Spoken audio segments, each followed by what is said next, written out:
దేవుని వాక్యాన్ని కొద్ది నిమిషాలు జ్ఞాపకం చేసుకుందాం. దేవుని వాక్యాన్ని కొద్ది నిమిషాలు జ్ఞాపకం చేసుకుందాం. రండి, దైవ గ్రంథంలో నుండి రెండు మాటలు చదువుకుందాం. మొట్టమొదటిగా క్రొత్త నిబంధనలో నుండి మొదటి కొరింథీయులకు రాసిన పత్రిక 15వ అధ్యాయము 57వ వచనాన్ని చదువుదాం. మొదటి కొరింథీయులకు రాసిన పత్రిక 15వ అధ్యాయము 57వ వచనాన్ని చదువుకుందాం. అయినను మన ప్రభు అయిన యేసుక్రీస్తు మూలమున మనకు జయము అనుగ్రహించుచున్న దేవునికి స్తోత్రము కలుగును గాక. మనకు జయము అనుగ్రహించుచున్న దేవునికి స్తోత్రము కలుగును గాక. రెండవదిగా పాత నిబంధనలో నుంచి మన ధ్యాన భాగంలోనికి వెళదాం. పాత నిబంధనలో నుంచి మన ధ్యాన భాగం న్యాయాధిపతుల గ్రంథం 7వ అధ్యాయము. తీయగలిగిన వారు తీయండి. న్యాయాధిపతుల గ్రంథం 7వ అధ్యాయము 19వ వచనం నుండి కొన్ని మాటలు మనం చదువుకుందాం.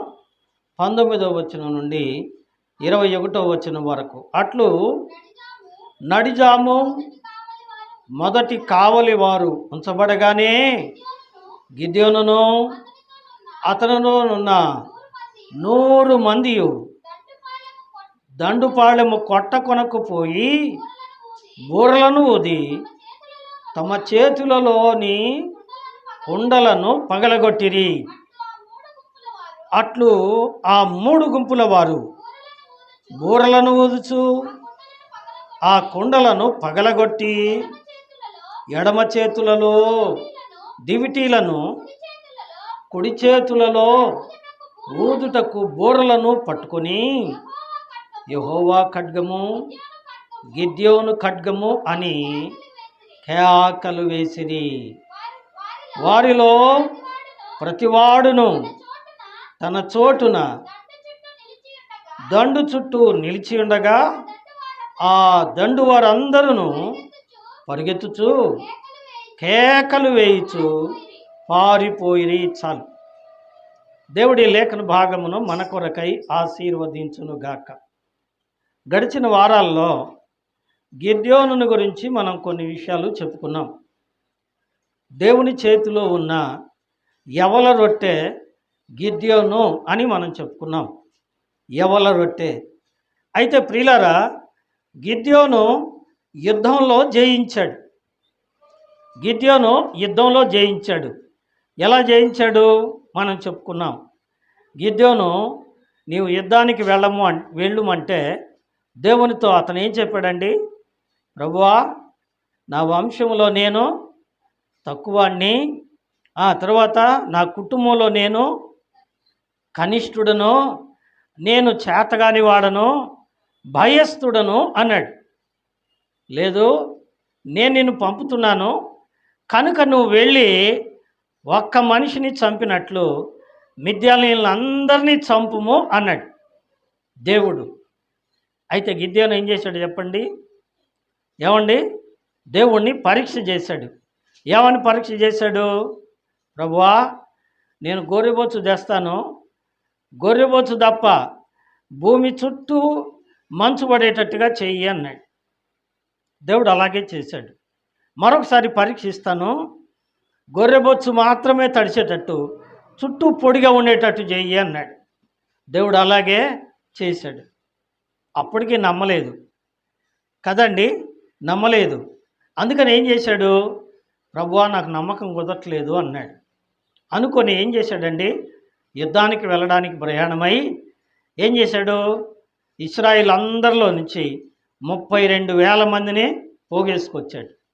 రండి, దేవుడు యుద్ధానికి పొమ్మంటున్నాడు, మిద్యానీయులు మన చేతికి అప్పగిస్తాడు కాబట్టి రండి రండి రండి అని చెప్పునని మొత్తాన్ని పోగేసుకొని వచ్చాడండి. మొత్తాన్ని పోగేసుకొని వస్తే ఎంతమందిని తెచ్చుకున్నాడు? 32,000 మందిని తెచ్చుకున్నాడు. అయితే దేవుడు అన్నాడు, ఇక్కడున్న వారిలో చాలామందికి భయము యుద్ధం అంటే, కానీ భయంగా ఉన్నవారిని పంపించేద్దాం, అడుగు యుద్ధం అంటే భయం ఉండేవాళ్ళు వెళ్ళిపోండి అక్కర్లేదు అని చెప్పు, ఎంతమంది వెళ్తారో చూద్దాము అన్నాడు. సరే దేవుడు చెప్పమన్నాడు కదా, అప్పుడు చెప్పాడు. ఏం చెప్పాడు? అబ్బాయి, మీలో యుద్ధం అంటే భయం ఉన్న వాళ్ళు ఎవరో ఇళ్ళకి వెళ్ళిపోండి, భయపడాల్సిన పని లేదు అన్నాడు. ఎంతమంది వెళ్ళారు చెప్పండి? 22,000 మంది వెళ్ళిపోయారు. 22,000 మందికి ఏమొచ్చింది చెప్పండి? భయం వచ్చింది. ఇంకెంతమంది మిగిలారు? 10,000 మంది. ఈ 10,000 మందిని తీసుకొని పొమ్మంటాడేమో అనుకున్నాడు. ఎందుకని? మంది ఎక్కువ ఉంటే యుద్ధమో బాగా చేయొచ్చు అని ధైర్యం గిద్యోనికి. ఇప్పుడు అన్నాడు, ఈ 10,000 మంది కూడా ఎక్కువేనబ్బాయి, కాబట్టి నేను ఒక పరీక్ష పెడతా. నీవు నీళ్ళ దగ్గరికి వాళ్ళని తీసుకెళ్ళు, వాళ్ళలో కుక్క గతికినట్టు ఆదరా బాదరా నీళ్లు గతికే వాళ్ళు ఎవరో వాళ్ళని పక్కబెట్టు, తీరగ్గా చేత్తో తీసుకొని నీళ్లు తాగిన వాళ్ళు ఎవరో వాళ్ళని పక్కబెట్టు అన్నాడు. పక్కన పెట్టాడు. చేత్తో నీళ్లు తీసుకుని తాగిన వాళ్ళు ఏమో ఎంతమంది అండి?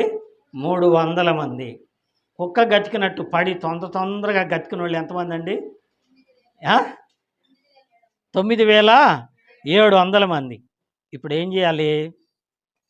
దేవుడు ఏం చెప్పాడంటే, ఆ కుక్క గతికిన వాళ్ళందరినీ పంపించేయి, వాళ్ళు ఎవరు మనకు అక్కర్లేదు, కాబట్టి మిగిలిన 300 మంది చాలు, వాళ్ళతోటే యుద్ధం చేద్దు కానీ అన్నాడు. అలాగా. ఇప్పుడు గిద్దోనికి భయం వచ్చేసింది. భయపడి ఆలోచిస్తా కూర్చున్నాడు. ఏందబ్బా, జనాన్ని తెచ్చుకుంటే వద్దన్నాడు, పోనీలే 10,000 మంది ఉన్నారనుకుంటే అది వద్దన్నాడు, ఈ 300 మంది ఎక్కడా, మిడతల దండంతా మిద్యానీయులు ఎక్కడా, నేను ఎట్టా యుద్ధం చేసేదని దిగులు పడ్డాడు. ఇప్పుడు దేవుడు అన్నాడు, అయ్యా నువ్వు వెళ్ళు, నీ పగవారైన మిద్యానీయుల దండు పాళెములోనికి వెళ్ళు, ఈ రాత్రి వెళ్ళి ఒంటరిగా పోవడానికి భయం అయితే నీ పనివాడిని తీసుకొని వెళ్ళు, వెళ్ళి నువ్వేం చేస్తావు అంటే ఒక గుడారము దగ్గర కూర్చుని విను, వాళ్ళు ఏం చెప్పుకుంటారో విను, నీకు ధైర్యం వస్తుంది, అప్పుడు యుద్ధానికి వెళ్తావు అన్నారు. వెళ్ళేటప్పటికి వాళ్ళలో ఇద్దరు మాట్లాడుకుంటున్నారు. ఒకడు లేచి అన్నాడు, ఒరే నాకు ఒక కళ వచ్చింది అన్నాడు. ఏమిట్రా నీ కళ అంటే, నా కళలో ఒక యవల రొట్టె వచ్చింది, ఆ యవల రొట్టె మిద్యానీయుల దండు పాళెములోని గుడారములోకి వచ్చింది, ఈ యవల రొట్టె గుడారం అంతా చించి పగలగొట్టేసిందిరా అన్నాడు. అప్పుడు రెండోవాడు అన్నాడు, ఒరే ఎర్రోడా, అది ఎవరో కాదు, ఎవరో గిద్యోని యొక్క ఖడ్గమే, గిద్యోని ఈ మిద్యానీయుల్ని చంపబోతున్నాడు రా అన్నారు. ఇప్పుడు గిద్యోనికి ఏమొచ్చింది చెప్పండి? బలం వచ్చింది. బలం వచ్చి రండి యుద్ధానికి పోదామని 300 మందిని తీసుకుని బయలుదేరాడు. 300 మందిని తీసుకుని బయలుదేరేటప్పటికి ఇప్పుడు వాళ్ళు ఏమేమి తీసుకెళ్ళాలి చెప్పండి? యుద్ధానికి వెళ్ళేవాళ్ళు ఏమేమి తీసుకెళ్ళాలి? కత్తులు, తుపాకులు, లేకపోతే బాంబులు, లేకపోతే బాణాలు, లేకపోతే ఈటలు, బరిసెలు తీసుకెళ్ళాలి లేదా? తీసుకెళ్ళాలి. ఇప్పుడు యుద్ధానికి వెళ్ళడానికి సిద్ధంగా ఉన్నాం ప్రభు అంటే, అలాగైతే నీ 300 మంది పనివారికి ఏం చేస్తామంటే 3 వస్తువులు. ఎన్ని వస్తువులు? 3 వస్తువులు. చూడండి, దేవుని వాక్యం దగ్గరికి వెళ్దాం రండి. దేవుని వాక్యాన్ని దగ్గరికి వెళ్దాం. 16వ వచనం న్యాయాధిపతుల గ్రంథం 7వ అధ్యాయము 16వ వచనం. ఆ 300 మందిని 3 గుంపులుగా చేసి బోరను, వట్టి కుండను, ఆ కుండలలో దివిటీని ప్రతివాని చేతికిచ్చి వారితో ఇట్లా నన్ను చూచి నేను చేయనట్లు మీరు. యుద్ధానికి వెళ్ళేటప్పుడు వాళ్ళకి ఏమి ఇవ్వాలి చెప్పండి? ఆయుధాలు ఇవ్వాలి. ఏమంటే కొట్టుకోవాలంటే ఏం చేస్తారు? కర్రలో, రాళ్ళలో, కత్తులో ఏ ఒకటి తీసుకొని వెళ్తారు. ఇప్పుడు యుద్ధానికి వెళ్ళేటప్పుడు ఏమి ఇచ్చాడు చెప్పండి? 3 వస్తువులు ఇచ్చాడు. ఏమండి? గిద్యోను ఆయుధములు అంటారు వీటిని. ఏమిటా 3 వస్తువులు? కుండలో దివిటి, ఇంగ్లీష్లో ల్యాంప్ అన్నారు. కుండలో దివిటి. తర్వాత మూడవది ఏం చెప్పండి? బోర, ఓదడానికి బోర. వీటితో యుద్ధానికి వెళ్ళాలి అన్నాడు. వీటితో యుద్ధం ఎట్లా చేస్తారు చెప్పండి? వీటితో యుద్ధం చేయగలరా? యుద్ధం చేస్తే శత్రువులను జయించవచ్చా? కదండి. దేవుని యొక్క వాక్యంలో గిద్యోని యొక్క ఆయుధములు చాలా మర్మయుక్తమైనవి, మర్మముతో కూడినవి. విందాం రండి. ఇప్పుడు ఆ 3 వస్తువులను గురించి కొన్ని మాటలు మనం చెప్పుకుందాం. సమయం కొద్దిగానే ఉంది కనుక కొన్ని మాటలు మనం చెప్పుకుందాం. ఆ వస్తువులు ఏవేంటి చెప్పండి? మీకు అర్థమైందో లేదో?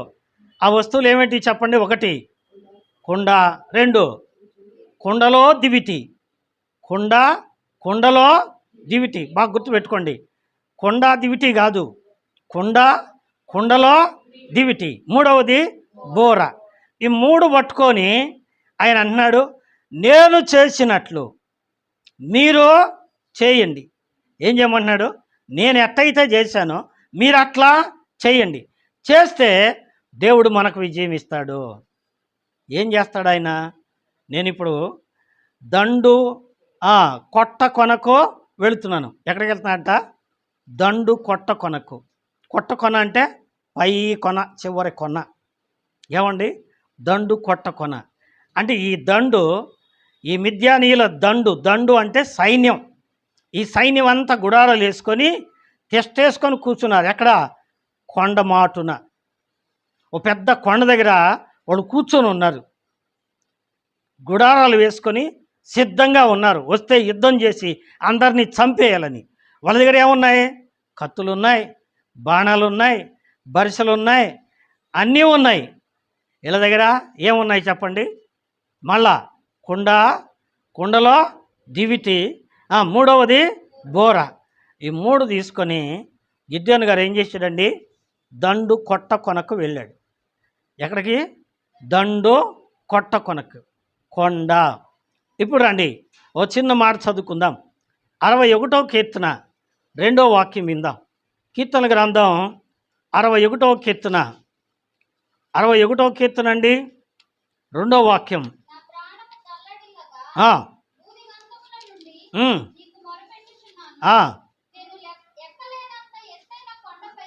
అది అండి నాకు కావాల్సింది. నేను ఎక్కలేనంత ఎత్తైన కొండపైకి నన్ను ఎక్కించుము. ఏంటంట? ఎక్కలేనంత కొండ. ఎక్కలేని కొండ ఏం చెప్పండి? ఎవరెస్ట్ కూడా చాలామంది ఎక్కారు, ఇప్పటికీ ఎక్కుతున్నారు. అబ్బో, రికార్డుల మీద రికార్డులు చాలామంది చేస్తున్నారు. అసలు ఎక్కలేని కొండ ఏంటో తెలుసా? జీవితం అనే కొండ. ఏమండి? జీవితం అనే కొండ. ఏమండి? విశ్వాస జీవితం అనే కొండ.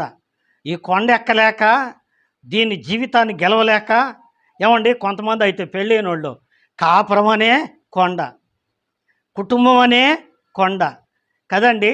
ఈ కొండలు ఎక్కలేక ఏం చేస్తున్నారు చెప్పండి? నానా తిప్పలు, అప్పులు, గొడవలు, తగాదలు, సమస్యలు, శ్రమలు పడి ఎక్కనో జారను కదండి. నిజమే. ఇప్పుడు ఈయన కొండ మీదకి ఎక్కుతున్నాడు. ఎక్కుతా ఏం చేశాడు చెప్పండి? ఒక కుండ పట్టుకున్నాడు. కుండలో ఏం పట్టుకున్నాడు చెప్పండి? మరలా మీకు అర్థమవటం కోసం, కుండలో ఏముంది? దివిటి అంటే దీపం కదండి. దీపం. అవును, ఈ కుండలో ఏముందంట? దీపం. ఈ దీపాన్ని కుండలో పెట్టుకొని కొండ ఎక్కుతున్నాడు. ఎప్పుడో పొగులా రేత్రిపూట కొండ ఎక్కాలంటే తేలిక కష్టమా? చాలా కష్టం. ఎందుకంటే కొండ మీద రాళ్ళు ఉంటాయి, గోతులు ఉంటాయి, ముళ్ళ చెట్లు ఉంటాయి, ముళ్ళు ఉంటాయి, తర్వాత పురుగు బుట్ట కూడా ఉంటుంది. మరి ఎట్టెక్కాలి? ఎక్కటానికి ఏం ప్లాన్ చేశాడు తెలుసండి? కుండలో దివిటి పెట్టి మూతేసాడు. కుండలో దివిటి పెట్టి మూతేసినప్పుడు ఆ దివిటి వెలుగు ఎక్కడ పడుద్ది చెప్పండి? కింద పడుద్ది. ఎక్కడ? నేనుగో కుండ ఇట్ట పట్టుకున్నా, దివిటి పట్టుకున్నా, ఆ దివిటి వెళ్తున్నా ఎక్కడ పడుద్ది చెప్పండి? కాళ్ళ మీద పడుద్ది. ఏమండి? 103వ కీర్తన, ఏమండి 119వ కీర్తన 103వ వచనం. నీ వాక్యము నా పాదములకు దీపము, నా త్రోవకు వెలుగునై ఉన్నది. వినరా? ఏమండి? కుండ పట్టుకున్నాడు, కుండలో దీపం పెట్టాడు, దీపం పెట్టి కొండ ఎక్కుతున్నాడు. ఎక్కుతున్నావయ్యా అంటే, ఇదిగో నా కాళ్ళకి వెలుతురు కనపడుతుంది, నా త్రోవకి. ఏమండి, ఇప్పుడు మళ్ళా వెనక్కి వద్దాం. కుండ అంటే ఏంటి? త్వరగా చెప్పుకుంటూ పోదాం. కుండ అంటే ఏంటి వరుసగా చదువుదాం దేవుని వాక్యంలో నుంచి. 64వ కీర్తన, యెషయా గ్రంథం 64వ అధ్యాయము 8వ వచనం. యెషయా గ్రంథం 64వ అధ్యాయము 8వ వచనాన్ని చదువుదాం. Praise Lord. చదవండి. యెహోవా, నీవే మాకు తండ్రివి, మేము జిగటమన్ను, నీవు మాకు కుమ్మరివాడవు, మేమందరము నీ చేతి పని. కుమ్మరోడు ఏమండి ఏం చేస్తాడు చెప్పండి? కుండలు చేస్తాడు. కుమ్మరోడు చేతి పని ఏంటి చెప్పండి? కుండలే కదండి. ఇప్పుడు అంటున్నాడు, యెహోవా మేము జిగటమన్ను, నీవు కుమ్మరివి. అంటే మనుషులు ఏమై ఉన్నారు? మన్నయ్య ఉన్నారు. ఏమండి, ఆదాము అనే పేరుకి అర్థం ఏంటో తెలుసా అండి? ఏమండి, ఎవరికైనా తెలుసా? ఆదాము అంటే అర్థం ఏంటి? ఎర్రమట్టి. ఏమండి, తెర్రెర్రంగా బుర్రబుర్రంగా చూడటానికి తళుక్కుమనే రంగు కదండి. నల్లమట్టి కూడా ఉందా? ఉంది. సామసాయి మట్టి ఉందా? ఉంది. రకరకాల మట్టి ఉంది. ఎర్రమట్టి ఉంది, మరీ నల్లమట్టి, నల్లరేగడి అంటారు. అది నల్లమట్టి కదా. కొంతమంది మరీ నల్లరేగలా ఉంటారు, నాలాంటి వాళ్ళు కదండి. నిజమే. మరి కొంతమంది ఎర్రగా ఉంటారు. ఏమండి, మరి కొంతమంది సామన్ సాయిగా ఉంటారు. రకరకాలు. అందుకే ఇక్కడ ప్రియుడు యెషయా ప్రవక్త అన్నాడు, యెహోవా నీవు కుమ్మరివి, మేము జిగటమన్ను, మేమందరము నీ చేతిలో పని. ఏం చేస్తాడు? ఇప్పుడు ఇంకో మాట కూడా జ్ఞాపకం చేసుకుందాం. ఇర్మియా గ్రంథం 18వ అధ్యాయము 4-5 వచనాలు చదివితే, ఇప్పుడు చదవక్కర్లేదు, మీ తర్వాత చదువుకోండి. అక్కడ అంటాడు, కుమ్మరి తన సారె మీద ఏం చేస్తున్నాడట? కుండను చేస్తున్నాడు. ఏమండి, కుండను చేస్తున్నాడు. సారె మీద కుండను చేస్తూ ఉండగా ఈ కుండ అంట ఏమైంది? విడిపోయింది అని రాయబడింది అక్కడ. కుండ ఏమండి మట్టిని సాగలాగుతూ ఉంటాడు, సారేమో తిరుగుతూ ఉంటుంది. సారె అంటే ఓ బండి చక్రంలాగా ఉంటుంది, గిరగిర గిరగిర తిరుగుతూ ఉంటుంది. దాని మీద మట్టి పెట్టి సాగలాగి ఆకారం చేస్తూ ఉంటాడు. ఒకవేళ చెయ్యి జారిందనుకో ఏమైంది? ఆకారం కాస్త ఏమైద్ది? వికారం అయిపోద్ది. వికారం అయినప్పుడు నాలాంటి వాళ్ళు పుట్టుంటారు, వంకరోళ్ళు టింకరోళ్ళు కదండి. నిజమే, దేవునికి స్తోత్రం.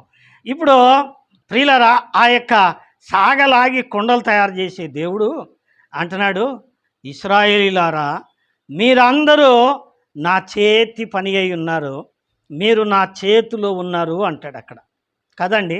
కాబట్టి మనమేమో మట్టి. దేవుడైన యెహోవా ఆదికాండం 2వ అధ్యాయము 7వ వాక్యంలో ఇలా అంటున్నాడు, దేవుడైన యెహోవా నేల మట్టితో నరుని చేసి వాని నాసికారంధ్రములో జీవవాయువు ఊదగా నరుడో జీవాత్మాయను. చూడండి, సారె మీద ఏమండి మట్టిని కుండగా చేస్తున్నాడు. తర్వాత ఏం చేస్తాడండి? దాన్ని జాగ్రత్తగా తీసి ఎండలో ఆరబెడతాడు. ఎండలో ఆరబెట్టి అయిపోయిందిలే అంటాడండి. ఏం చేస్తాడు చెప్పండి? బాగా నిప్పు రాజేసి నిప్పుల్లో వేస్తాడు కదండి. బాగా కాల్చాలి. అందుకే దేవుడైన యెహోవా తన పోలిక చొప్పున తన స్వరూపమందు నరుని నిర్మించి ఏం చేశాడట? ఆకాశమందున్న దేవుడు భూమి దాకా వంగి ముక్కు రంధ్రాల దగ్గరికి ఆయన నోరు తీసుకొచ్చి ఉఫ్ అని ఊదాడంట. ఏం చేశాడు చెప్పండి? ఉఫ్ అని ఊదాడు. మీలో ఎవరైనా మీరు గాలి పీల్చుకునేటప్పుడు కాదు, ఊదేటప్పుడు చూడండి, వెచ్చగా ఉంటుందా చల్లగా ఉంటుందా? ఎందుకని? వెచ్చగా ఉంటుందా చల్లగా ఉంటుంది? ఎందుకని? జీవవాయువు వేడి వాయువే కదండి. దేవుడు అగ్ని, ఆ అగ్నిలో నుంచి వచ్చేది అగ్నివాయువు. ఆ అగ్ని ఈ మట్టి కుండలోకి పోయేటప్పటికి ఏమైపోయింది? మట్టి గట్టిపడింది, కుండలైంది. అందుకని అంటాడు, నేల మట్టితో నరుని చేసి వాని నాసికారంధ్రములో జీవవాయువు ఊదగా నరుడు ఏమయ్యాడట? జీవాత్మ అయ్యాడట. ఏమండి, కాబట్టి కుండ దేనికి సాదృశ్యం? మన శరీరానికి సాదృశ్యం. మనము కుండలో. ఏమండి, కుండలు ఎవరు చెప్పండి? మనమే ఆ కుండలకు సాదృశ్యం. కుండలో ఏం పెట్టాడండి? చెప్పండి, వినేవాళ్ళు చెప్పండి లేండి, వినోళ్ళు అక్కర్లేదు. కుండలో ఏం పెట్టారండి? దివిటి. దివిటి అంటే ఇంగ్లీష్లో ల్యాంప్ అంటారు. ల్యాంప్ అంటే దీపము. ఏమండి, దేవుని వాక్యంలోని సామెతల గ్రంథంలో ఉంది. ఏమండి, 27వ అధ్యాయం అనుకుంటా, సామెతల గ్రంథంలో ఉంది, నరుని ఆత్మ యెహోవా పెట్టిన దీపం. నరుడి ఆత్మ యెహోవా పెట్టిన దీపం. ఇప్పుడు ఇంకా ముందుకెళ్దాం. కొరింథీయులకు రాసిన మొదటి పత్రిక 6వ అధ్యాయము 19వ వచనం మనం చదివితే, మీ దేహము దేవుని వలన మీకు అనుగ్రహించబడి మీలోనున్న పరిశుద్ధాత్మకు ఆలయమై ఉన్నదని మీరు. కాబట్టి కుండలో ఏముందండి? దివిటి ఉంది. దివిటి అంటే దీపం. దీపం అనగా ఆత్మ. మనలో దేవుడు ఏం పెట్టాడండి? ఆత్మ. మంచి చెడ్డల తెలివినిచ్చు ఆత్మ, విచక్షణ అవిచక్షణ జ్ఞానమునిచ్చు ఆత్మ, పరలోక సంబంధమైన సంతోషమునిచ్చు ఆత్మ, అదే పరిశుద్ధాత్మ. ఈ కుండలోకి ఏమొచ్చింది చెప్పండి? ఆత్మ వచ్చింది, దేవుని ఆత్మ. ఈ దేవుని ఆత్మ కుండలో ఉండేటప్పటికీ కొండ ఎట్టుంది? దగ దగ దగ దగ దగ దగ మెరిచిపోతుంది కదండి, దగ దగ మెరిచిపోతుంది. ఇంతకుముందు మరీ కరిముఖంలాగా ఉండేవాడు, కానీ ఇప్పుడు ప్రార్థన రావటం సాగిన కాడి నుంచి ముఖం ఎట్టుంది చెప్పండి? తేటగా ఉంది. ఎందుకని? ఎప్పుడు సన్నిధిలో ప్రార్థన చేస్తుంటారు కదండి. ఏం చేయాలి? సన్నిధిలో ప్రార్థన చేయాలి. నువ్వెంత ప్రార్థన చేస్తే, ఏమండి, నువ్వెంత మోకరిస్తే, నీ మోకాళ్ళు దేవుని సన్నిధిలో ఉంచి కన్నీళ్లు పెట్టి ప్రార్థన చేస్తే నీ ముఖం అంట ఏం చేసి చెప్పండి? వెలిగిపోద్ది. కుండలోకి దీపం రాగానే కుండ బగ బగ బగ బగ బగ వెలుగుతుంది. ఆ వెలుగు ఎక్కడ పడుతుంది? కాళ్ళ మీద పడుతుంది కదండి, కాళ్ళ మీద పడుతుంది.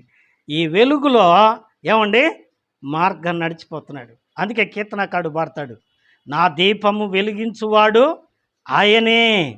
ఏమండి, పాట కూడా పాడతాం కదా, నా దీపమును వెలిగించువాడు నా చీకటిని వెలుగుగా చేయును.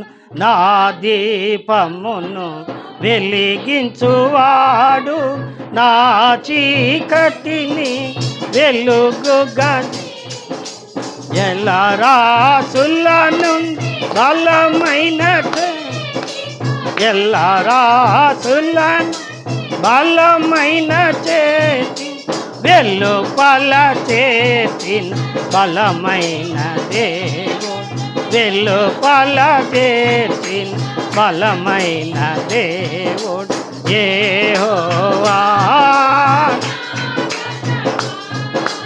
యథార్థమైన నీ మాట పరిపూర్ణమైన నీ మాట యెహోవా.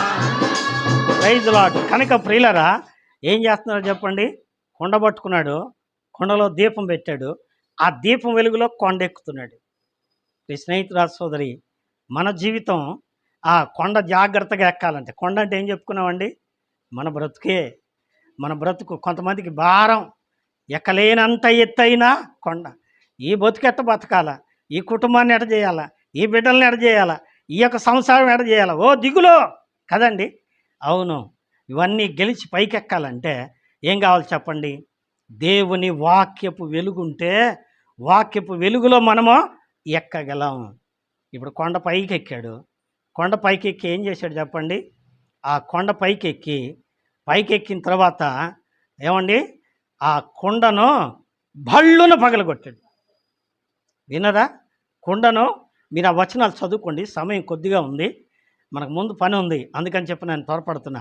ఏమండి, మీరు ఆ వచనాలు చదువుకోండి. చెప్పాడు, ముందే చెప్పాడు, నేను దండు కొట్టకొనకు వెళ్తా, వెళ్ళిన తర్వాత నేను కొండ పగలగొడుతున్నప్పుడు మీరు కూడా పగలగొట్టాలి. పగలగొట్టినప్పుడు ఏం చేయాలా? ఒక చేతిలో ఏం చేయాలా? దీపము, ఒక చేతిలో బోర. కొండ పగలగొడితే కొండలో దీపం బయటికే వస్తుంది కదండి. కొండ పగలగొట్టుకొని కొండలో దీపము బయటకు వస్తుంది. అప్పుడు కొండ నిండా జనం ఉన్నారు. ఎక్కినోళ్ళు కొండ మీద ఉండలా, ఈ కొండ నిండా ఎవరున్నారు చెప్పండి? జనం. ఎక్కేటప్పుడు ఏమైనా వెళ్తుందా? లేదు, కాళ్ళ మీద పడుతుంది. పైకి ఎక్కాడు, పైకెక్కి ఏం చేశాడు చెప్పండి? కుండను బళ్ళును పగలగొట్టాడు. 300 కుండలు ఒక్కసారి పగిలితే ఎంత శబ్దం వస్తుంది చెప్పండి? ఎన్ని వాట్లో కదా? ఒక్కసారి బళ్ళును పగిలేటప్పటికి మిద్యానీయులు అప్పటిదాకా ఏం చేస్తున్నారు? తిని త్రాగి కమ్మగా పడుకొని నిద్రపోతున్నారు. ఎప్పుడైతే కుండలన్నీ ఒక్కసారి పగిలినట్టు శబ్దం వచ్చిందో బిత్తరపోయి లేచారండి. లేచేటప్పటికే ఏమండి ఎట్టా ఉంది? కొండ దీపాలతో నిండిపోయింది. ఏమండి తలెత్తి చూసినప్పటికి ఏముంది చెప్పండి? కొండ ఉంది. కొండ దీపాలతో వెలిగిపోతుంది. తర్వాత ఏం చేస్తున్నారు? చేతిలో ఉన్న బోర పట్టుకొని పెద్దగా శబ్దం చేస్తున్నారు. ఏమని? యెహోవా ఖడ్గము, గిద్యోను ఖడ్గము, యెహోవాకు జయము జయము జయము అని ఊతున్నారు. ఇప్పుడు వాళ్ళకేమనిపించింది? వాయమ్మ కొండే వచ్చి పడుతుందిరా.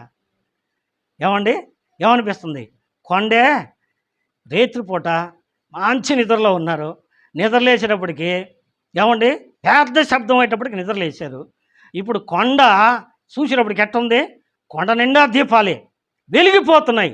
చూసి ఇప్పుడు మిద్యానీయులు ఏం చేస్తున్నారు చెప్పండి? దేరానేవే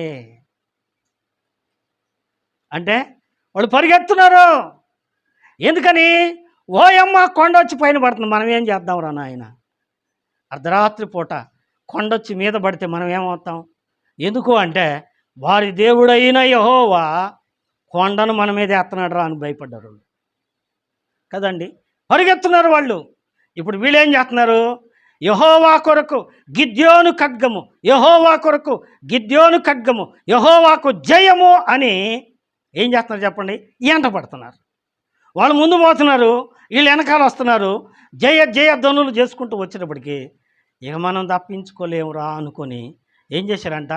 వాళ్ళలో వాళ్ళు ఒకరినొకరు పుడుచుకొని చచ్చిపోయారు కదండి. ఎంత గొప్ప మాట! ఏమిటి దీని అర్థం? ఈ 3 వస్తువుల యొక్క అర్థం ఏంటి? కొద్ది మాటలు చెప్పి నేను ముగిస్తా. ఒకటి, కొండ అంటే ఏమనుకున్నాం? మన దేహము. మన దేహములో ఏమొచ్చింది చెప్పండి? దేవుని పరిశుద్ధాత్మ వచ్చింది. కొరింథీయులకు రాసిన మొదటి పత్రిక 3వ అధ్యాయము 16వ వచనం, మీరు దేవుని ఆలయమై ఉన్నారనియు దేవుని ఆత్మ మీలో నివసించుచున్నాడనియు మీరు ఎరగరా అంటాడు. కాబట్టి మనము దేవుని ఆలయం అంటే కొండ. దేవుడు మనలో నివసిస్తున్నాడు. ఇప్పుడు ఈ ఆలయము ఎట్లా ఉంది చెప్పండి? లోకంతో, పాపంతో, పాప జీవితంతో ఏం చేస్తుంది? సవాల్ చేసి తిరుగుతూ ఉంది. లోపల దేవుడు ఏం చేస్తున్నాడు చెప్పండి? దుఃఖపడుతున్నాడు. అందుకే వాక్యం ద్వారా చాలాసార్లు పిలుస్తున్నాడు. ప్రయాసపడి భారం మోసుకొనుచున్న సమస్త జనులారా, మీ పాపంలో మీరు నశించిపోకుండా నా యొద్దకు రండి, నేను మీకు విశ్రాంతిని ఇస్తానని పిలుస్తున్నాడు. పిలిచినప్పుడు దేవుని బిడ్డలారా ఏం చేయాలి చెప్పండి? మనము ప్రభు దగ్గరికి రావాలి. ప్రభు దగ్గరికి వచ్చి ఏం చేయాలి చెప్పండి? ఏమండి దేవుని వాక్యం చదువుకుందాం. రోమీయులకు రాసిన పత్రిక 12వ అధ్యాయము 1వ వాక్యం, కాబట్టి సహోదరులారా, పరిశుద్ధమును దేవునికి అనుకూలమును అయిన సజీవ యాగముగా మీ శరీరములను ఆయనకి ఏం చేయాలి చెప్పండి? మన శరీరంతో ఇటు ప్రార్థన చేస్తూ, ఇటు ఆరాధన చేస్తూ, ఇటు పాటలు పాడుతూ పాపం చేస్తూ ఉండకూడదు. ఏం చేయాలి చెప్పండి? మన శరీరమును దేవునికి అనుకూలముగా మార్చుకోవాలి. దేవునికి అనుకూలముగా మార్చాలి. ఇంకో మాట, కీర్తనల గ్రంథం 51వ అధ్యాయంలో 17వ వాక్యంలో అంటాడు. ఏమంటాడండి? విరిగి నలిగిన మనసే దేవునికి ఇష్టమైన బలి. ఏంటంట? విరిగి, ఇప్పుడు ఈ కొండ ఏమైంది చెప్పండి? బళ్ళును పగిలిపోయింది. కొండ పగిలిపోయింది అంటే శరీరము పాడైపోయింది, శరీరము విడిపోయింది. శరీరం అంటే శరీర కార్యాలు, శరీరాశ, నేత్రాశ, జీవపు డంబం, ఈ లోకాశ, శరీరం ఆశ. ఏమంటే కామ, క్రోధ, లోభ, మోహ, మద, మత్సరాలని అరిషడ్ వర్గాలు ఈ దేహం నిండా ఉన్నాయి. వాటిని విడిచి ఏం చేయాలి? ఈ దేహాన్ని పగులగొట్టాలి, నలగొట్టాలన్నమాట. అందుకే పౌలు అంటాడు, ఒకరికి బోధించిన పిదప నేను తప్పిపోవుదునేమో అని నన్ను నేను నలుగగొట్టుకుంటున్నాను అంటాడు. ఈ కొండ పగిలినప్పుడు ఏమొస్తుంది చెప్పండి? దీపం బయటకు వస్తుంది. దీపం బయటకు వస్తుంది. బోర ఊదాల. బోర సువార్తకు సాదృశ్యం, స్తుతికి సాదృశ్యం. ఇప్పుడు రండి ముగింపులోకి వద్దాం. కొరింథీయులకు రాసిన మొదటి పత్రిక 15వ అధ్యాయము. కొరింథీయులకు రాసిన మొదటి పత్రిక 15వ అధ్యాయము 3వ వాక్యం. 3వ వాక్యం. కొరింథీయులకు రాసిన మొదటి పత్రిక 15వ అధ్యాయము 3వ వాక్యం. ఏమా?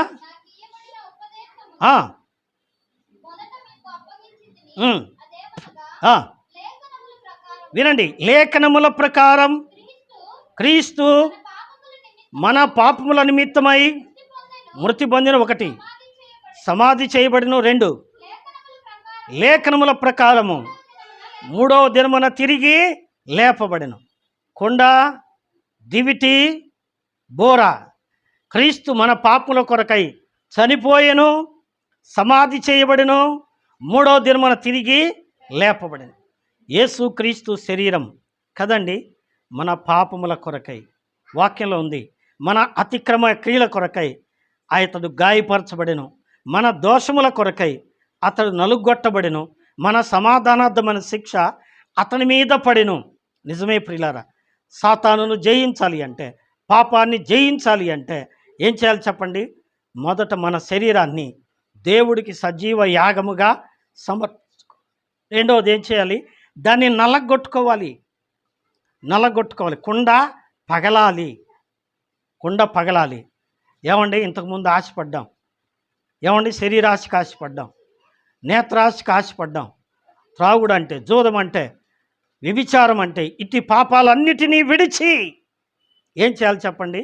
క్రీస్తుకు లోబడాలి, దేవునికి లోబడాలి. దేవునికి లోబడితే మనలోకి ఏమొస్తుంది చెప్పండి? పరిశుద్ధ ఆత్మ వస్తుంది.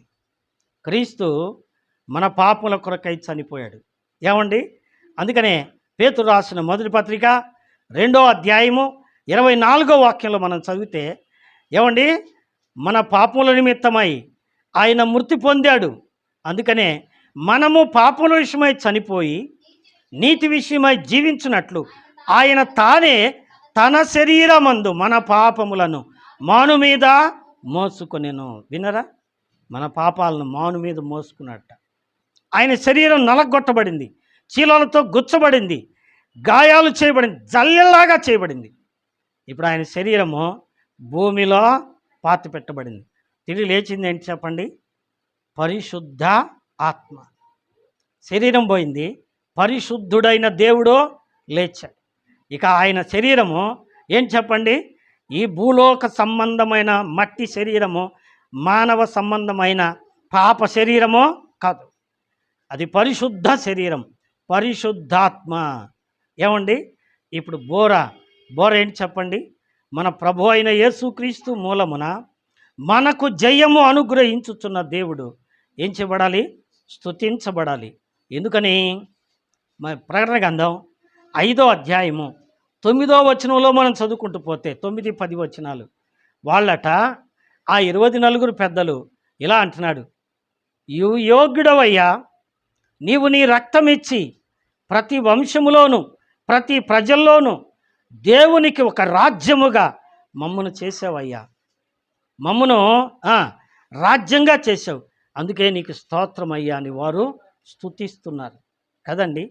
అంతేనా? ఆదిమ సంఘం అపోస్తలులు ఏం చేశారండి? ప్రభువును నమ్మారు, మారు మనసు పొందారు, బాప్తిసం పొందారు. తర్వాత ఏం చేశారండి? ప్రభువును ప్రకటించారు, సువార్త ప్రకటించారు. అంటే దేవుడు మనకు చేసిన మేళ్లను అనేకులకు చెప్పాలి. ఇప్పుడు రండి ముగింపులోకి వద్దాం. ఏమండి, ఏంటి? మొట్టమొదటిది కుండ, రెండవది కుండలో దీపం, మూడవది బోర. కుండ అంటే మన దేహం, క్రీస్తు శరీరము సిలువలో నలగొట్టబడింది. ఎప్పుడైతే నలగొట్టబడి సమాధిలో పెట్టబడిందో పరిశుద్ధుడుగా లేచాడు. ఆయన మహిమ దేహముతో లేచాడు. అందుకే మరియమ్మంది, ప్రభువా, బోధకుడా, రబ్బూని అని ఆయన కాళ్ళు పట్టుకోబోయిందట. ప్రభు అన్నాడు, నేను ఇంకను తండ్రి యొద్దకు పోలేదు, నన్ను ముట్టుకోవద్దు అన్నాడు. ఎందుకని? ఆయన మహిమతో ఉన్నాడు. ఈమె మానవ శరీరం తాకితే ఆ మహిమ విడిపోతుంది. అందుకని మహిమతోనే దేవుని యొద్దకు వెళ్ళాలి, రక్షణ తేవాలి. అందుకనే ఆయన మహిమ దేహముతో లేచాడు. అలాగే మనల్ని కూడా మహిమ దేహాలతో లేపుతాడు కదండి. ఈ కుండ శరీరం అయితే ఈ యొక్క దీపం ఆత్మ, పరిశుద్ధ ఆత్మ.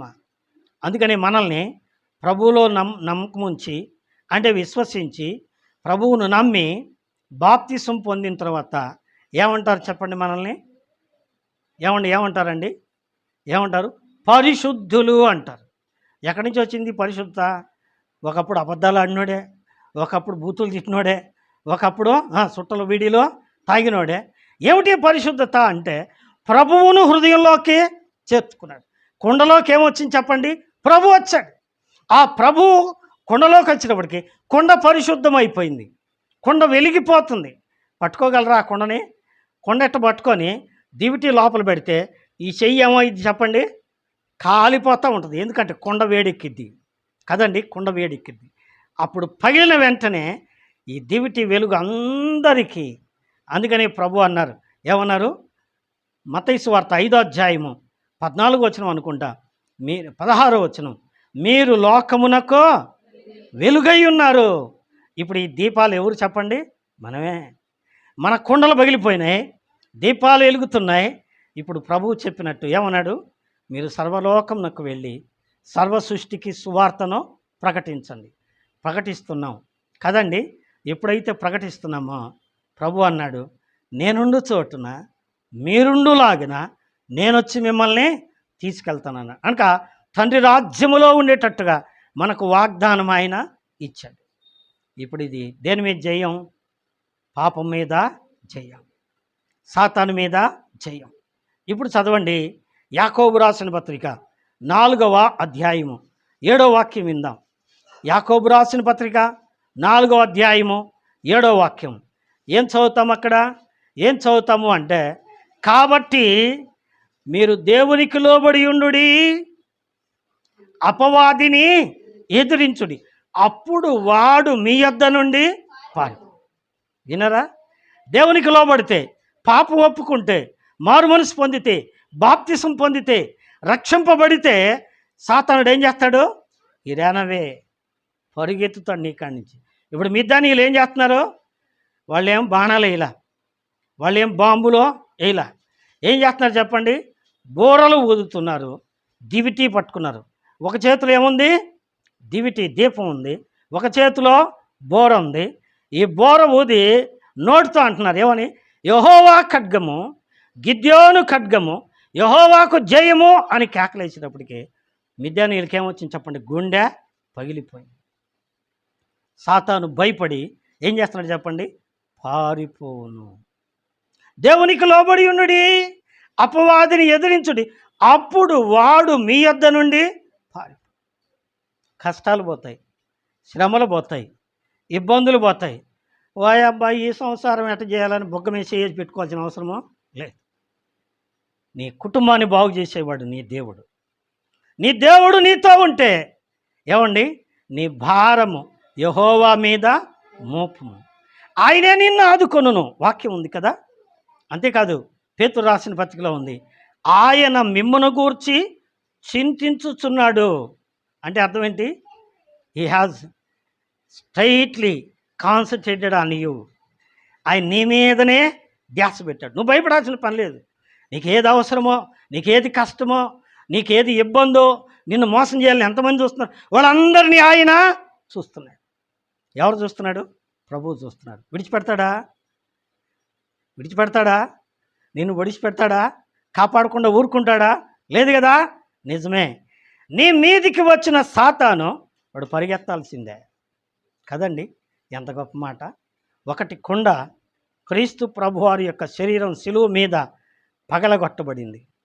2 దివిటి క్రీస్తు సమాధిలో పెట్టబడి తిరిగి లేచినప్పుడు ఆ పునరుద్ధానములో పరిశుద్ధాత్మ భూమి మీదకి వచ్చింది. 3వది ఏమిటండి? బూర, ఆయనను స్తుతించే భాగ్యము దక్కింది. ఈ 3 చేస్తే చాలు. నువ్వు ఏం చేయాలి చెప్పండి? నీ పాపం ఒప్పుకోవాలి, విడిచిపెట్టాలి. మారు మనసు పొంది యేసు ప్రభువును నీ దేవుడును అంగీకరించి పాప క్షమాపణ కొరకై బాప్తిస్మము పొందాలి.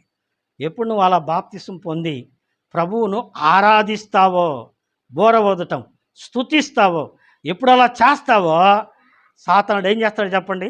తోక ముడుచుకొని వాడు పారిపోవును కదండి. అందుకనే ఏమండి ఇంకో మాట కూడా, రోమిలికి రాసిన పత్రిక 8వ అధ్యాయము 37వ వచనం. రోమిలికి రాసిన పత్రిక 8వ అధ్యాయము 37వ వచనం చదువుకుందాం. చదవండి. రోమాపత్రిక 8వ అధ్యాయము.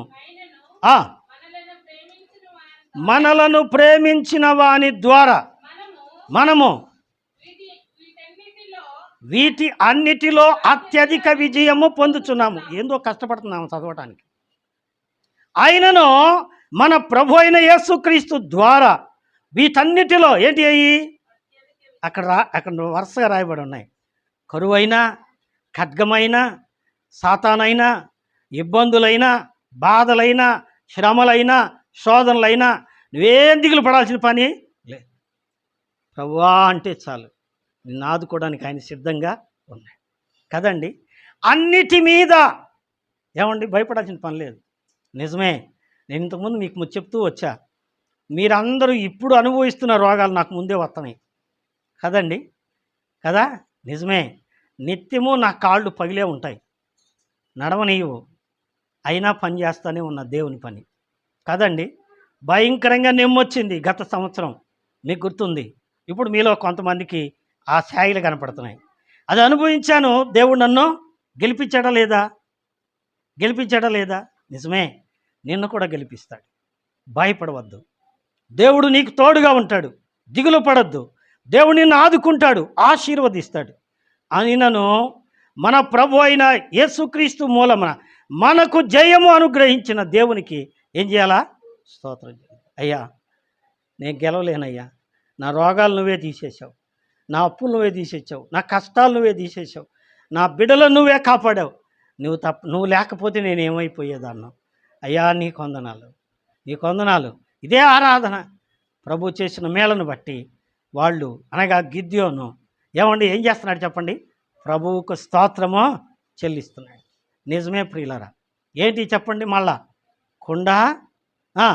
కొండలో దివిటి, మూడవది బోర. కొండ అంటే శరీరము, దివిటి అంటే ఆత్మ, బోర అంటే స్తుతి, ఆరాధన. ఏమండి, మన శరీరం నశించాలి, మారు మనసు పొందాలి, పాపక్షమాపణ పొందాలి, బాప్తిసం పొందాలి, పరిశుద్ధాత్మను వరం పొంది ప్రభువులో నిలిచి ఏం చేయాలి చెప్పండి?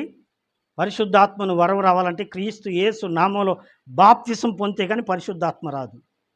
పరిశుద్ధాత్మ వరం పొందుతాం. అప్పుడు ప్రియులారా ప్రభువును ఆరాధిస్తాం. ఈ లోకంలో ఆరాధిస్తాం, పరలోకంలో కూడా ఆరాధిస్తాం. అట్టి కృప దేవుడు మనందరికీ దయచేయునుగాక. దేవుడు తన మాటలను ఆశీర్వదించునుగాక. ఆమేన్.